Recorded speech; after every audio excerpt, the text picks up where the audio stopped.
Bam! Coach Ben Wade the Dragon said, I got a special treat for you guys tonight. Listen, adventure is where you make it. There is a speakeasy in the town that I live that nobody knows about, and we're going to it tonight. Follow me.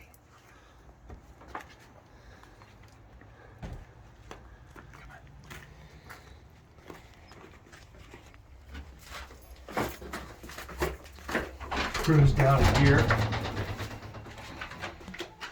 Jackpot! Look at this place. We got the bourbon all set up. Now let's do a proper intro. Here's what we're doing. We're continuing the best 5 under 50. Now my co-host didn't invite him, actually, because you know what? This is top secret. So unfortunately, the myriad of co-hosts I have, we're not invited. So it's just me and the director of production. We're going to continue this best 5 under 50. Now, it's a foregone conclusion that Evan Williams Single Barrel will be advancing to the next round. We're taking 3 bourbons each week, and one of them pushes forward. This happens to be all Evan Williams Single Barrel Vintage. My pound for pound best bang for the buck. I mean, you can pick this up for like 39 bucks. 29 to 39 bucks. It's unbelievable. It's hand written on the back when it was barreled. The barrel number, it's single barrel. When it was bottled, unbelievable. Anyways, you can see I've gone through about 15 of these bottles over the last couple of years. So we're going to start with the Evan Williams Single Barrel Vintage. This one was 2013. We've already poured a little pour there for the cameraman. I'm gonna pour just that little bit in there. I poured it in the wrong glass, dude. Okay, pour it in this one. Give you a bigger nose. Cheers. Screw all you people out there that didn't think that we had a cameraman. Here we go. Okay. A little bit of oak.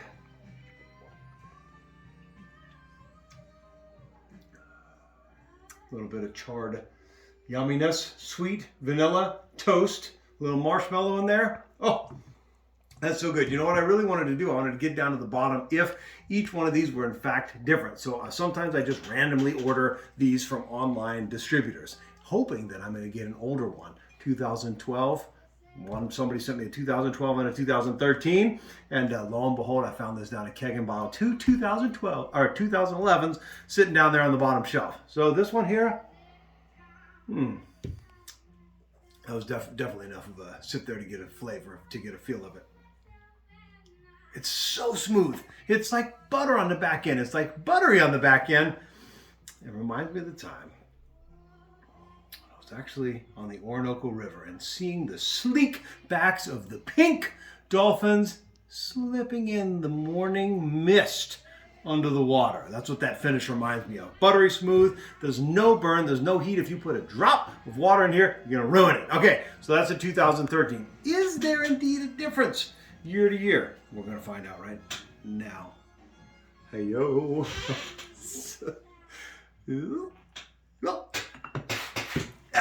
Okay, but look, I mean, just take a look at this. I mean, listen, we're in this place. We might as well check it out. Got the candles lit in the background, mirrors, old lamp.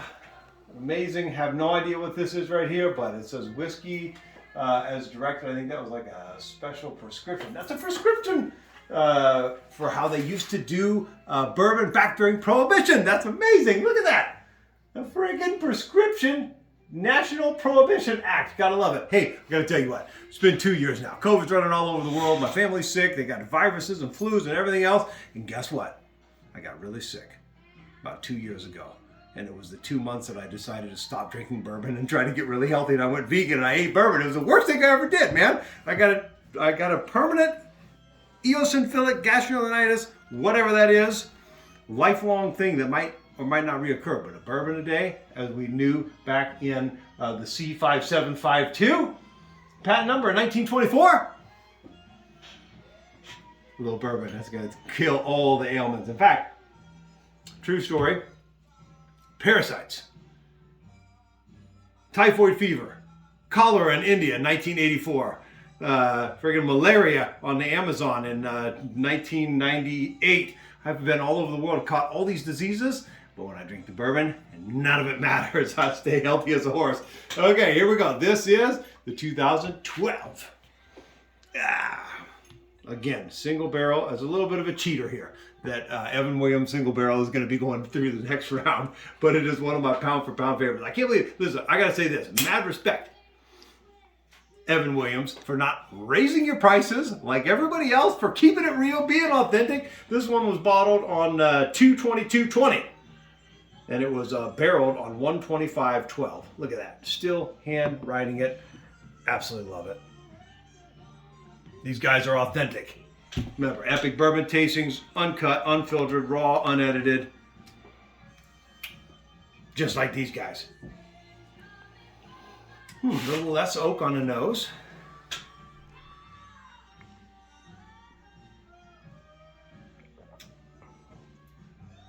Dude, that's totally different. That's totally different. I taste some cinnamon in there. A little bit of spice. It actually has just a little bit of, not crazy, just a little bit of heat. Not anything that you would put any water in here.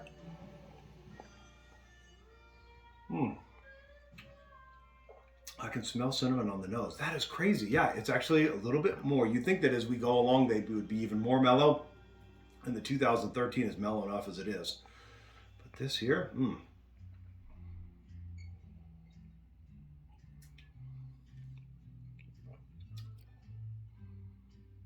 it's like this. Excuse me. It's like this. And then a nice finish. And then there's nothing on the taste buds after that. Cinnamon, clove, nutmeg, honey. But you really taste the cinnamon when you say cinnamon, and then you smell the nose again.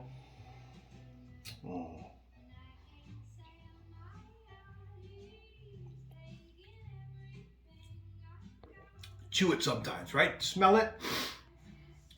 Taste it. On the third taste, you can actually finally say, this is what it's all about. Remember that. It's the third taste that's the money taste. First taste, your palate's just getting used to it. Here? Okay. Okay.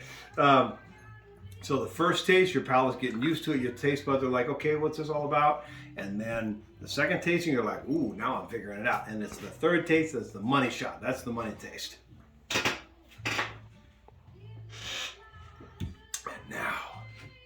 This getting into the 2012. This actually has dust on the bottle that I had to clean off of it. Okay, here we go. Evan Williams, single barrel, vintage. If I could be man enough to get this off of here. What in the world? Oh, that's right. You want me to manhandle you? I'll manhandle you right now. Come here. Take it. All right. That's a break my tooth off. What in the world? All right. These things usually just pop right off. What in the heck? We're wasting valuable camera time. Oh, that was my tooth. Just kidding. I felt like that was my tooth that was about ready to come out. One time I bit on the bagel. I got a good amount of teeth in my mouth. One time I bit on a bagel and literally half my tooth just fell out. It was the craziest thing ever. I'm like, man, you know you're getting old when a tooth randomly falls out, and when you wake up like I did this morning, I pulled a back muscle in my sleep. I have no idea how I did it. I literally woke up this morning. I'm like, did I work out my back yesterday? What was I doing? I have no idea, but I pulled a muscle. Okay, here we go, 2012. Since I don't have anybody to pour it on, I'll pour it on myself. Ooh, I'm giving some nice little generous pours here. We're gonna get some water in here so we can really determine if this 2011, did I say 12? I meant 11. 2011. Is it good? What was I doing in 2011 when it was barreled? 2011? Wait, I'm really getting old. 2011, man. I'd already been on Survivor. Actually, 2011, I was filming South Pacific. I was filming my third Survivor, season 23. Okay. Oh, here we go. All right. Come on, we'll give it a little bit like that. And then I'll put these bottles here, and you can rank them, and then I'll rank them. That's how we do it. Cheers, my man. Different still. Different still. This was cinnamon. This was oak. What is that?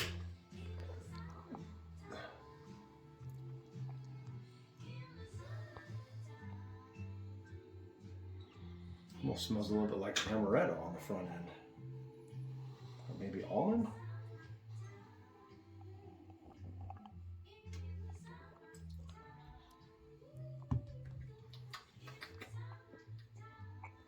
cinnamon, allspice.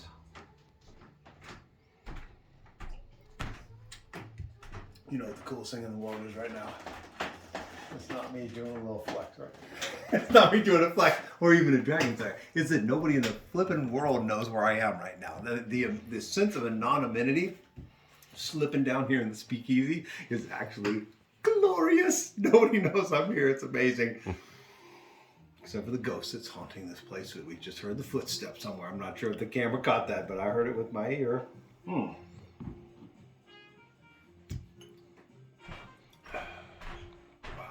I mean, I can't even, because this one is actually just a little bit hotter, and it's maybe a little bit more full, but this one is smoother, which tastes best, right?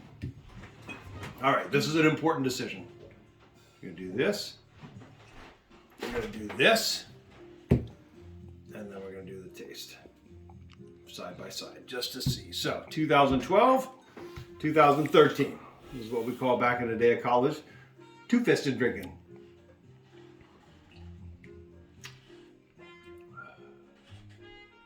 Ooh, I gotta say something about that.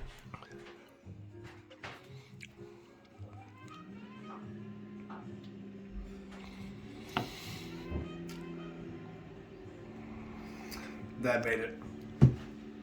Okay, here we go. 13, 12, 11. Rank them. Best to great to good, or however it is. So the best one's over here. Yeet. Whoop. Wow. Well, now I've got to say it. I've got to taste it again because this one here. Did you taste them side by side? Yeah, and you still felt that way?